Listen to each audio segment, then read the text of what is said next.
Olá, tudo bem? Começa agora o programa Educação e Cidadania, uma produção da Fundação Universitária Vida Cristã, FUNVIC.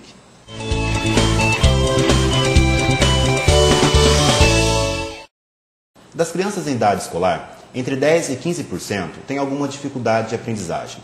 Destas, de 2% a 3% são portadoras de um distúrbio da linguagem, conhecido por dislexia. Frequentemente, os primeiros sinais acontecem em sala de aula, e o tratamento deve envolver uma equipe multidisciplinar. Para falar sobre o assunto, recebemos em nossos estúdios a professora Roseli Martins Batista. Ela é professora universitária da FAFEM Mococa, psicopedagoga e mestre em educação. E também é fonoaudióloga Silmara Cristina de Lima. Obrigado, Silmara, pela presença aqui no programa Educação e Cidadania. Obrigado, Fábio, pela presença. Vai ser um prazer falar sobre a dislexia para o público. Obrigado, Roseli. Eu que agradeço a oportunidade, Fábio.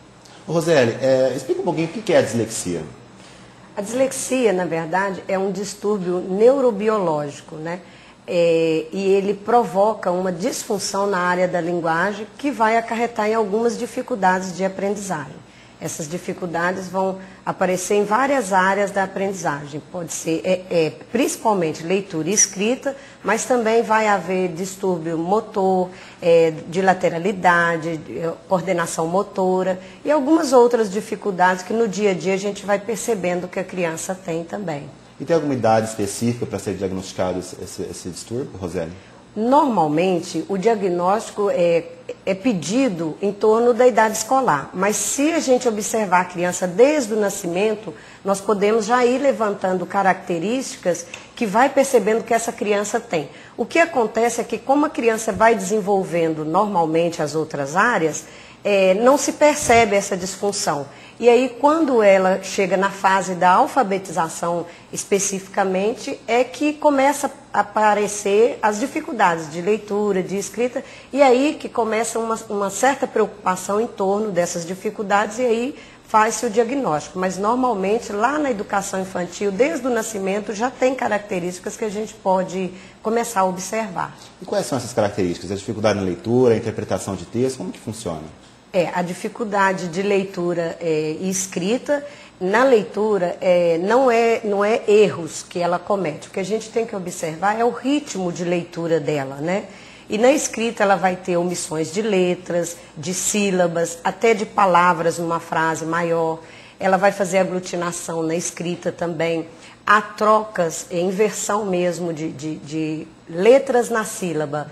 Né? E omissão e um monte de escrita, de dificuldades ou de transtornos que a gente vai observando nessa escrita. Normalmente a caligrafia também é uma caligrafia bem descoordenada. Ela no início ela não consegue organizar as palavras no papel. Então tem um monte de característica. Os pequenininhos, lá na educação infantil, pode-se observar assim, uma lentidão para responder às coisas, dificuldade motora, lateralidade, memória também. A criança normalmente tem uma dificuldade grande de guardar sequência ou de cumprir duas ordens ao mesmo tempo.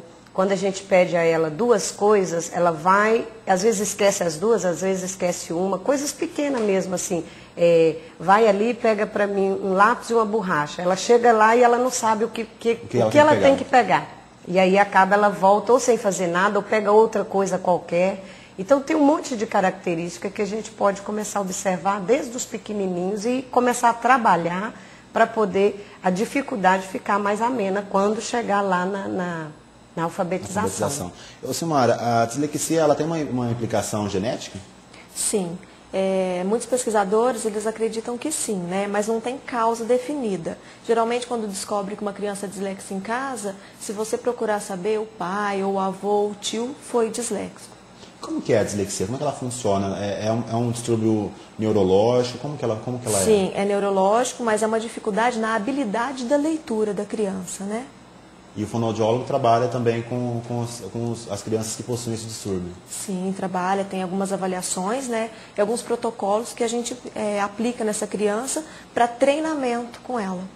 Ô Roseli, atualmente até parece que existe um surto, né? Que todos os casos, por mais que você disse que a criança ela apresenta algumas dificuldades na aprendizagem, muitas vezes elas são crianças normais, que só têm algum problema de disciplina, ou até uma questão de preguiça na sala de aula, mas parece que hoje existe um surto, né? Que toda criança que tem essa característica, ela tem um diagnóstico informal de dislexia.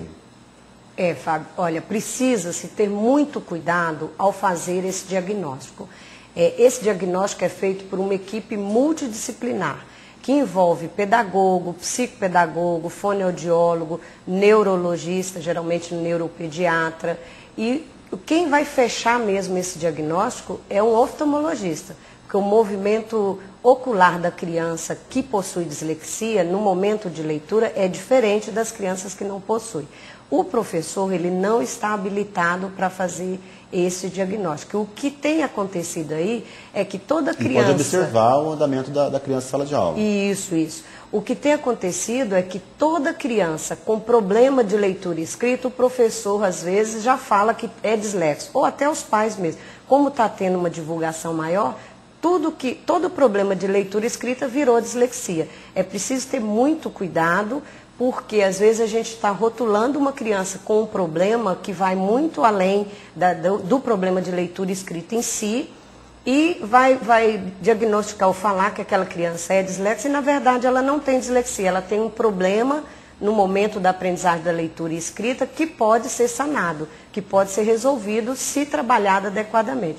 Cabe ao professor mesmo observar as características das dificuldades e encaminhar essa criança, qualquer uma, indiferente de ser dislexia ou qualquer outro tipo de atividade, o professor ele só vai fazer uma avaliação pedagógica, observar as características, as dificuldades que ela apresenta, fazer um relatório dessas dificuldades e encaminhar essa criança para um especialista, um profissional que possa mesmo levantar se ela tem a dislexia se não tem, tudo isso. Ô, Silmara, a gente vê que o diagnóstico de uma pessoa com dislexia, ela é um diagnóstico que envolve uma série de profissionais, um diagnóstico multidisciplinar. Como que funciona, como que é feito o diagnóstico no caso de uma pessoa com dislexia com fonoaudiólogo?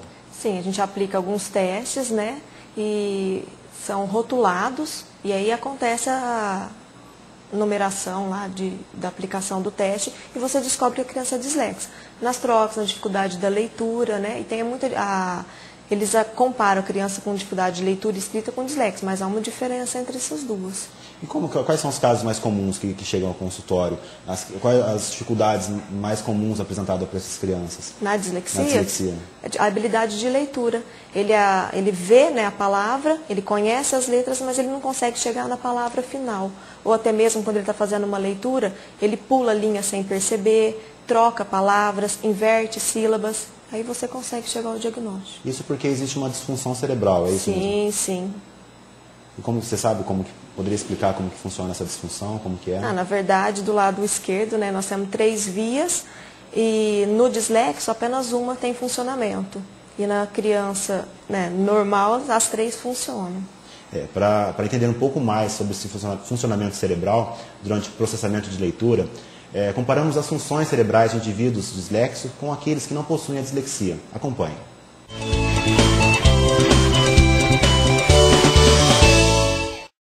Veja o que acontece no cérebro de uma pessoa que não tem dislexia.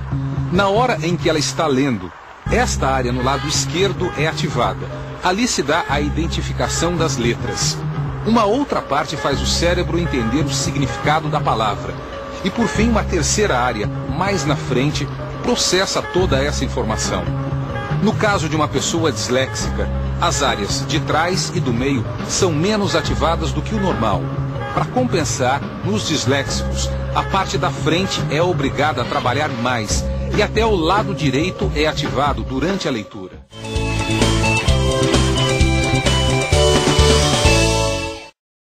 Roseli, a gente vê que a função cerebral ela tem uma diferença, o cérebro funciona de uma forma diferente. Mas em casa, como que os pais eles podem diagnosticar? Porque muitas vezes eles podem confundir, né? Uma criança que tem a dislexia com aquela criança que é mais preguiçosa, que tem algum tipo de dificuldade, como você tinha falado. Como é que é o papel dos pais nesse diagnóstico inicial? Os pais podem estar observando as dificuldades que a criança apresenta e também procurar um profissional especialista. O pai também não vai ter condição de dar um diagnóstico. Nós temos que ter muito cuidado com essa questão do diagnóstico, porque tem pessoas não capacitadas dando diagnóstico, né? Como nós já falamos, é uma equipe. São várias características que vai ser observado. Mas os pais podem estar ajudando em casa, ajudando a criança a se organizar, cobrando responsabilidades da criança, não fazendo por ela atividades e coisas que ela já consegue fazer, ou mesmo que ela não consegue, os pais vão ter que ajudar, complementar aquela ação, mas não fazer por ela. O que acontece é que quando uma criança apresenta qualquer tipo de dificuldade, há uma natureza mesmo do pai e da mãe de super proteger, e aí começa a fazer tudo pela criança. E isso só vai prejudicar a criança em todos os aspectos, não só na questão da leitura e da escrita, mas na coordenação motora, na memorização, porque em vez dos pais trabalhar para ajudar a desenvolver, eles ajudam a paralisar esse desenvolvimento, quando ele faz pela criança o que ela poderia estar fazendo sozinha, porque é o fazer que vai fazer ela desenvolver, né? Ô, Silmara, e a dislexia, ela possui níveis? Uma criança pode ter uma dislexia mais forte ou mais intensa do que a outra? Sim, a criança disléxica, né, ela não é pelo nível, é pela forma de estimulação. A criança mais estimulada, o grau de dislexia é mais baixo. E como que é o trabalho do fonoaudiólogo no consultório com essas crianças? De que forma que ele trabalha para amenizar esse distúrbio, essa disfunção? A gente trabalha na questão escolar dele, na alfabetização, né? Com questões visuais, porque já que a dificuldade está na habilidade de leitura, a gente trabalha com questões visuais, auditivas e de sensibilidade, né, nas sensações, para futuramente ele ter uma vida normal. Ô, Silmara, só para o nosso telespectador entender, como que a pessoa portadora da dislexia, ela enxerga a leitura? Ela lê uma palavra, ela não consegue interpretar o que está escrito, é isso? Na verdade, assim, a gente fala que ela não lê, ela vê, né? Ela vê as letras, mas ela não consegue decodificar, ela não consegue chegar na palavra final. Até um exemplo, a palavra gato, por exemplo. Ela vê as letras G, A, T, O, mas ela não consegue chegar na palavra gato. E daí o fonoaudiólogo ele vai trabalhar com a criança. Isso, a gente trabalha na atividade visual, auditiva, na questão fônica, né, fonemas também, para que ele consiga fazer o uso dessa leitura, né, para ler. Roseli, e em sala de aula também o papel do professor não é o do diagnóstico, mas sim o de trabalhar com a criança no dia a dia na sala de aula para amenizar essa dificuldade delas. Certo. O professor, ele tem que ter um olhar diferente, não uma atitude diferente. A criança disléxica, ela vai ser trabalhada como as outras crianças que não possuem dislexia. Agora, cabe ao professor ter um olhar diferente em relação àquela criança, principalmente, e observar a potencialidade dela e não o que ela não consegue fazer. Porque o professor, muitas vezes, fica preocupado com o que ela não consegue fazer, com a habilidade que ela não tem, e observa só essa habilidade, e aí vai acarretando o problema da autoestima, né? Mas se o professor observar e conseguir ver que ela tem outras potencialidades, descobrir qual a potencialidade dela, qual a habilidade que ela tem melhor desenvolvida, que normalmente ela sobressai numa outra área, e partindo dessa área que ela sobressai, destacando mais essa área, vai ajudar na questão da autoestima, e essa criança vai desenvolver normalmente. Ela nunca vai chegar ao padrão das crianças que não têm dislexia. Isso com certeza, na leitura e na escrita, ela nunca vai ter o mesmo padrão das outras crianças que não possuem. Mas ela tem outras habilidades que a gente pode observar e ir trabalhando em cima disso e fazendo com que ela desenvolva dentro do déficit que ela tem mesmo, respeitando o déficit que ela tem mesmo. Ô, Roseli, algumas pessoas confundem, né, a dislexia com alguns outros distúrbios. Por exemplo, a criança que está em sala de aula, ela troca as sílabas, por exemplo, troca a sílaba M pela N, a B pela P. Isso é um caso de dislexia ou não? Não, não necessariamente. É o que nós já falamos. Tem que ser observado e feito um diagnóstico primeiro.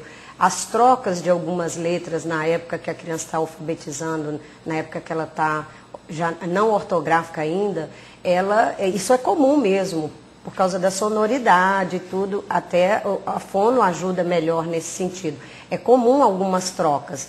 Agora, não necessariamente todas as vezes que a criança, no processo de alfabetização, comete essas trocas, que ela é dislexa. Ela pode ter uma dificuldade, está tendo uma dificuldade, um problema no processo de alfabetização e não ser dislexa. Se trabalhado direitinho, depois ela desenvolve normalmente. Né? Não necessariamente todo erro que a criança comete, leitura e escrita, ou a lentidão no processo de alfabetização, significa dislexia. É comum hoje falar qualquer problema que a criança tem de leitura e escrita, inicialmente, fala que é dislexia, mas não é assim.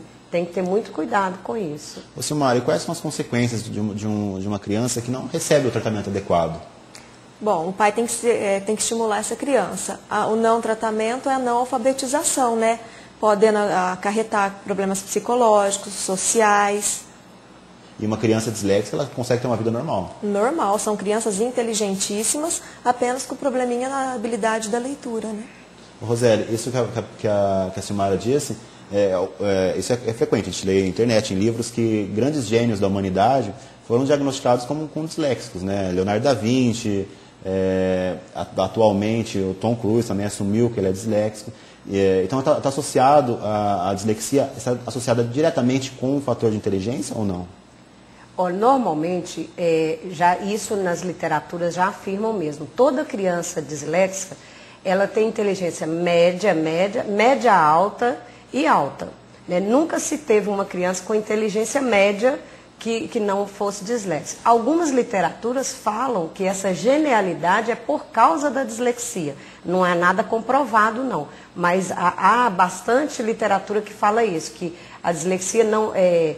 que a genialidade não é apesar da dislexia, é por causa dela, mas nada comprovado ainda não. Mas que existe muitos famosos, né, que são disléxicos, a gente já conhece hoje. Dentro dessa relação dos famosos, né, de grandes pensadores da humanidade, gênios está Leonardo da Vinci, Shakespeare, Einstein, Thomas Edison. Artistas, né, Agatha Christie, tem bastantes, tem uma lista muito grande disso, né? Mas alguns também falam que tinham dificuldades no processo de aprendizagem, não ficou provado que eram disléxicos. Isso, mesmo porque na época deles não existia todos esses estudos, exames específicos, né? Que o que fecha mesmo o diagnóstico neurológico é uma ressonância magnética funcional. A ressonância magnética comum, ela não vai dar esse movimento cerebral no momento de leitura, né? Não dá para fazer esse mapeamento. Então não se sabe se alguns eram mesmo inteligentes, super inteligentes, ou se tinha mesmo a dislexia. Mas há uma lista muito grande sobre os gênios, né, que falam, e alguns hoje já assumidos mesmo que são disléxicos. Isso até ajuda, né, a desmistificar e a diminuir o preconceito. Isso, para não associar isso a uma doença, porque não é uma coisa natural, é uma disfunção, o cérebro funciona dessa forma, né? É como você tem os olhos azuis, o cabelo castanho, você tem dislexia ou não, é uma coisa natural. Então não é doença, não é transmitido, não tem que se dar dó, é só na habilidade da leitura e escrita que a criança não desenvolve. Como muitos não desenvolvem habilidade musical, os disléxicos não desenvolvem a habilidade da leitura e escrita. Imagina se no mundo, em vez da gente estar no mundo letrado, nós estivéssemos num mundo que exigia musicalidade. Quantos de nós não teríamos problema? Verdade. Porque nós não temos habilidade musical, né? Silmara, será que essa relação da dislexia com o fator de inteligência de alto nível está associada ao fato de que a pessoa ela precisa criar habilidades para conseguir sobreviver, por exemplo? Acredito que sim, porque ela tem que adquirir outras habilidades para superar essa dificuldade que ele tem de ler e escrever. E no caso do dislexo, normalmente ele apresenta dificuldades na fala também? Geralmente não. O que acontece é que assim, a criança disléxica ela tem uma dificuldade de memorizar, então ela demora um pouquinho mais para processar isso e falar. Então a pessoa usa como um problema de fala, mas geralmente não é de fala. É mais na área de leitura mesmo. Isso, de leitura. Roseli, e além da dislexia, existem outros transtornos de aprendizagem também, né? Quais são os mais comuns hoje em dia? Existe uma lista, né, de dificuldades de aprendizagem. Tem dificuldade motora, dificuldade social, dificuldade de lateralidade. Existem outras dificuldades que a criança apresenta na escola. Nós falamos assim que existe 2 grupos, dificuldades acadêmicas e dificuldades físicas. Quando a criança apresenta problemas de leitura, de escrita, de oralidade, nas dificuldades acadêmicas pega, porque nós vivemos mesmo no mundo letrado que exige que a gente leia, que a gente escreve.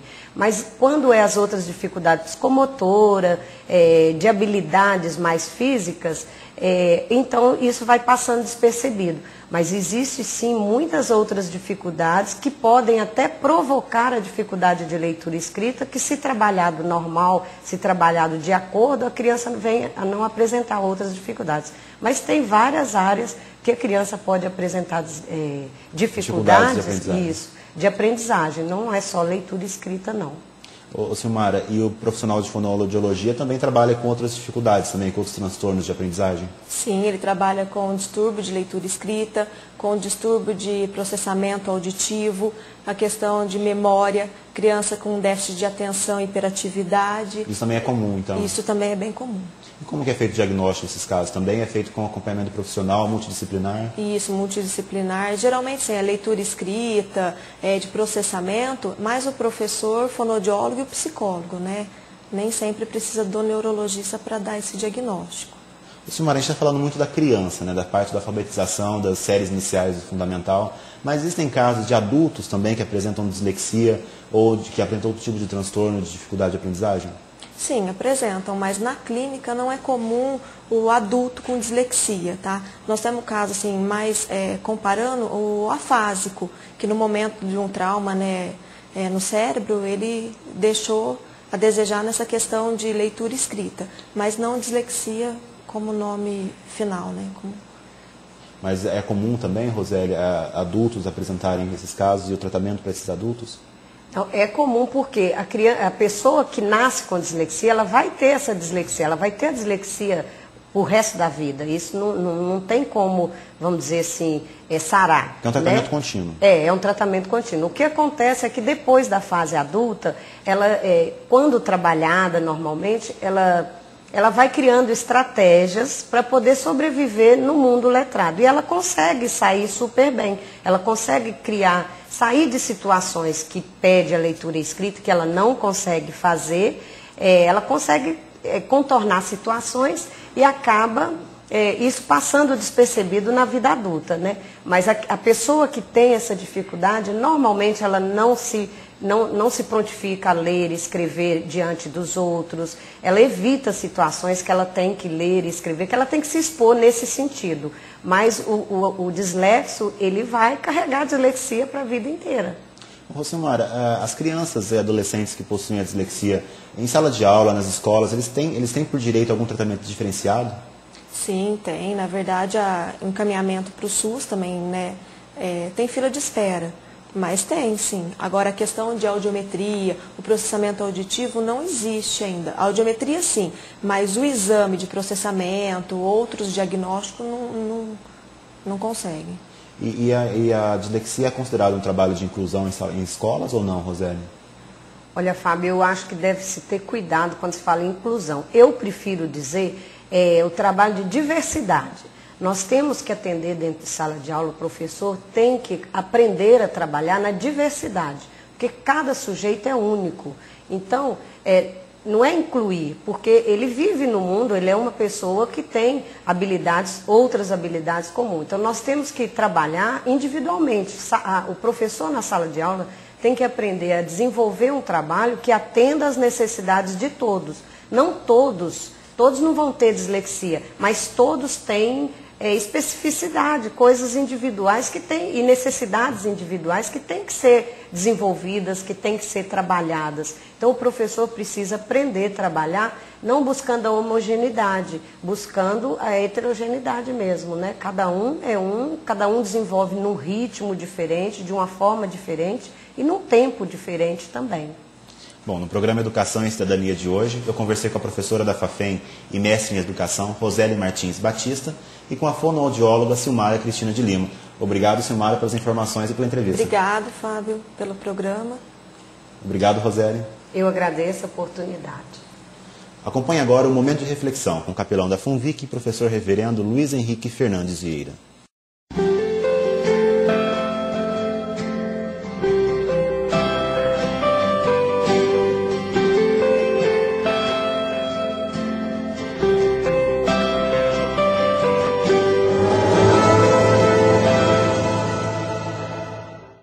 Olá, bem-vindo a mais um momento de reflexão. É um prazer muito grande estar aqui junto com você em sua casa para pensarmos um pouco a respeito daquilo que a palavra de Deus tem para a nossa vida. Muito se tem falado a respeito do sucesso e muitas pessoas buscam o sucesso de forma desenfreada, às vezes até colocando em risco coisas que são de muito maior importância do que propriamente o sucesso. Como que nós podemos alcançar o sucesso sem perder de vista aquilo que para nós é mais importante?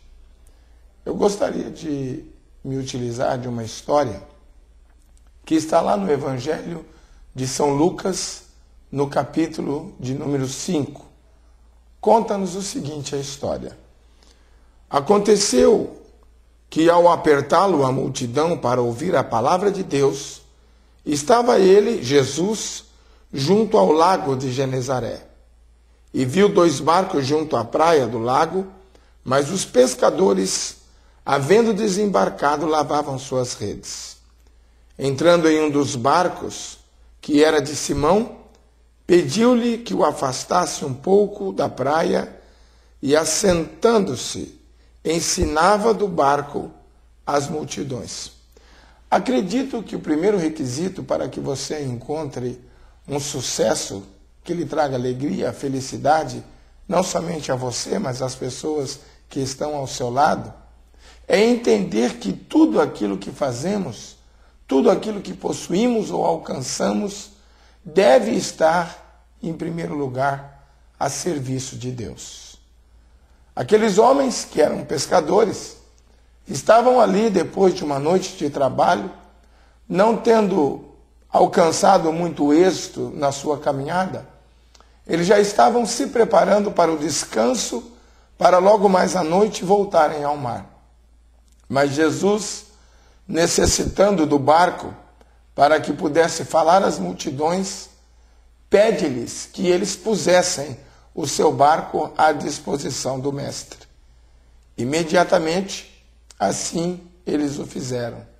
Afastaram-se um pouco da margem e ali Jesus pôde falar à multidão, ajudado inclusive pelo vento que fazia com que a sua voz pudesse chegar à multidão que atenta ouvia na praia. Segunda questão, diz aqui: quando acabou de falar, disse a Simão: faze-te ao largo e lançai as vossas redes para pescar. Respondeu-lhe Simão: mestre, havendo trabalhado toda a noite, nada apanhamos, mas sobre a tua palavra lançarei as redes. O primeiro requisito, sem dúvida, é colocar tudo aquilo que temos, tudo aquilo que fazemos à disposição de Deus. Mas nós também precisamos, para alcançarmos o sucesso, obedecer aquilo que Cristo diz.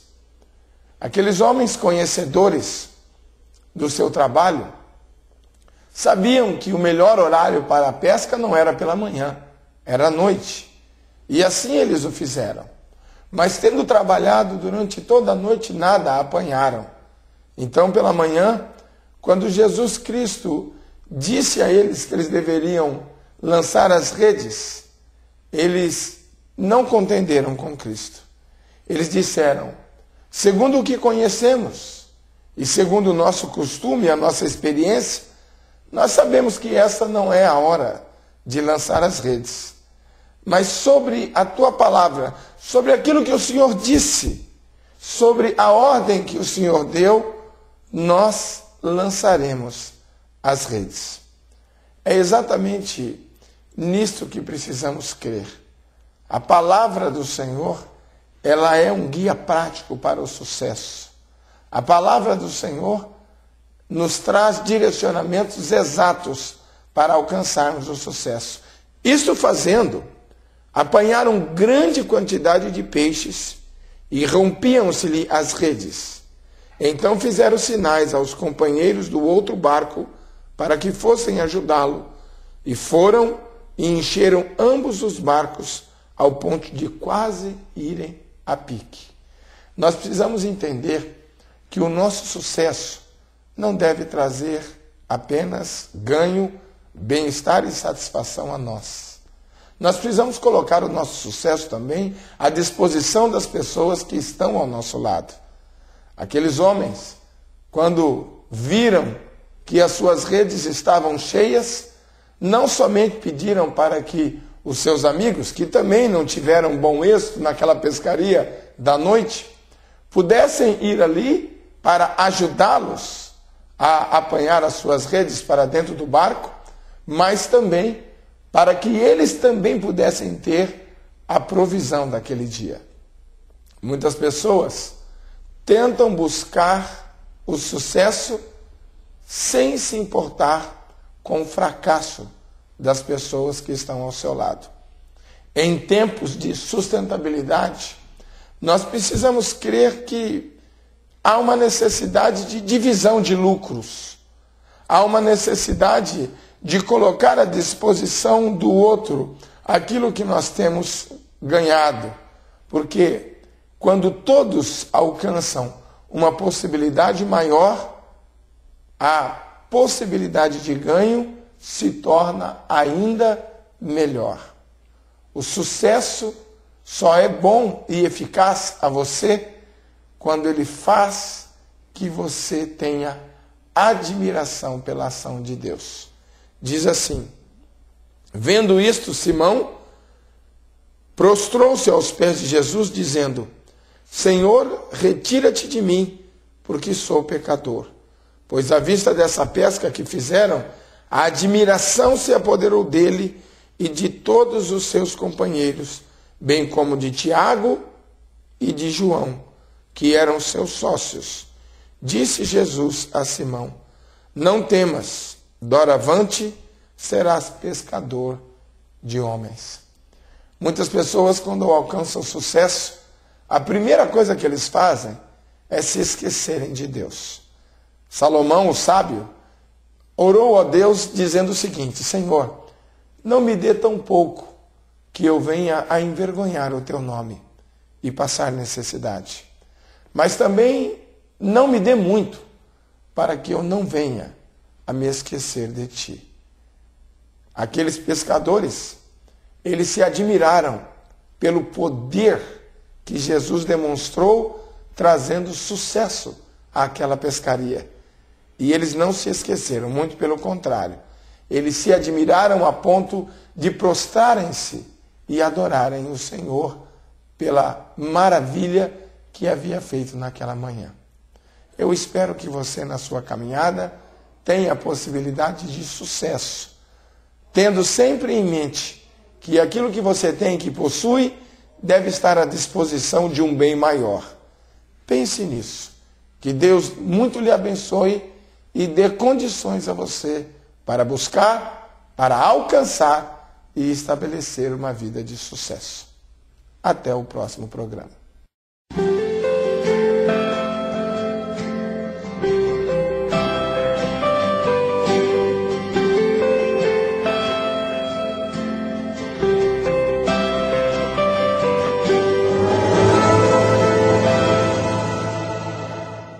O programa Educação e Cidadania fica por aqui.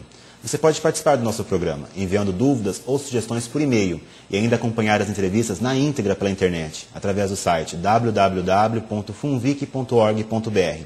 Mais uma vez, obrigado pela sua companhia e até o próximo programa.